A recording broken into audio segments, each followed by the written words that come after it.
अस्सलाम वालेकुम, मेरा नाम सर हमज़र, मैं आपको उम्मीद मल्टीमीडिया चैनल की तरफ से खुशामदीद कहता हूँ। आज हम 9th क्लास केमिस्ट्री का डे नंबर 49 का लेक्चर डिस्कस कर रहे हैं और हमारा आज का टॉपिक है, बेसिकली हमने कंपैरिजन पढ़ना है किसके दरमियान, अल्कली मेटल्स और अल्कलाइन अर्थ मेटल्स के दरमियान जो इनका कंपैरिजन है, हमने आज उनको स्टडी करना है।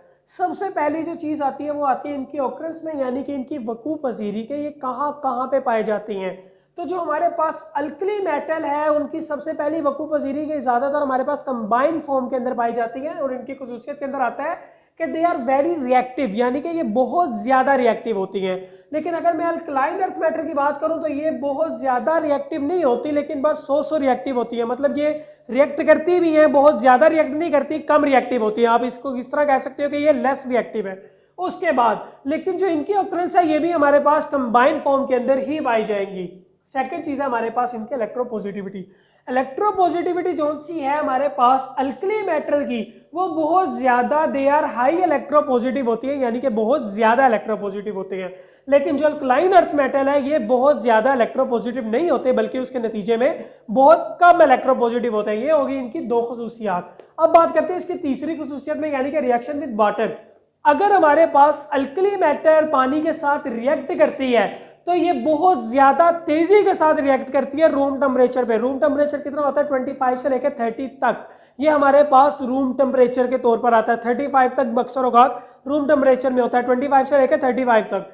ये जो डिग्री सेंटीग्रेड के अंदर टेम्परेचर है ये हमारा रूम टेम्परेचर के अंदर आता है। उसके बाद अगर अल्कली मेटल पानी के साथ रिएक्ट करती है रूम टेम्परेचर पे तो ये हमारे पास स्ट्रॉन्ग अल्कलाइन बनाएगी और बदले में हाइड्रोजन गैस रिलीज करेगी। यहाँ पे अगर आप रिएक्शन देखो तो सोडियम पानी के साथ रिएक्ट करके एक अल्कलाइन सॉल्यूशन बनाता है सोडियम हाइड्रोक्साइड का, और उसमें बदले में हाइड्रोजन गैस खारिज करता है।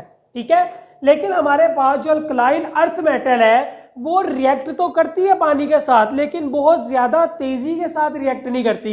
लेकिन ये भी हमें बदले में हाइड्रोजन गैस खारिज करेगी, लेकिन साथ में एक बेस बनाएगी। यहाँ पे अगर आप देखो तो मैग्नीशियम जो हमारे पास मेटल है, अगर ये अल्कलाइन अर्थ मेटल होती है मैग्नीशियम, अगर ये पानी के साथ रिएक्ट करेगी तो हमारे पास बेस बनाएगी जो कि मैग्नीशियम ऑक्साइड होगा। ठीक है, उसके बाद बदले में हमारे पास हाइड्रोजन ये भी खारिज करती है।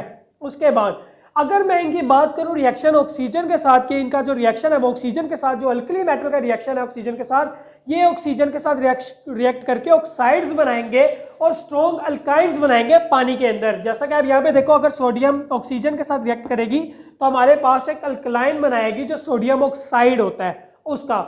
लेकिन अल्कलाइन अर्थ मैटर है हमारे पास जो, ये लेस रिएक्टिव है ऑक्सीजन की तरफ, यानी कि अगर इसके साथ ऑक्सीजन के साथ हम इसका रिएक्शन करवाएं तो ये बहुत ज्यादा लेस रिएक्टिव होगी।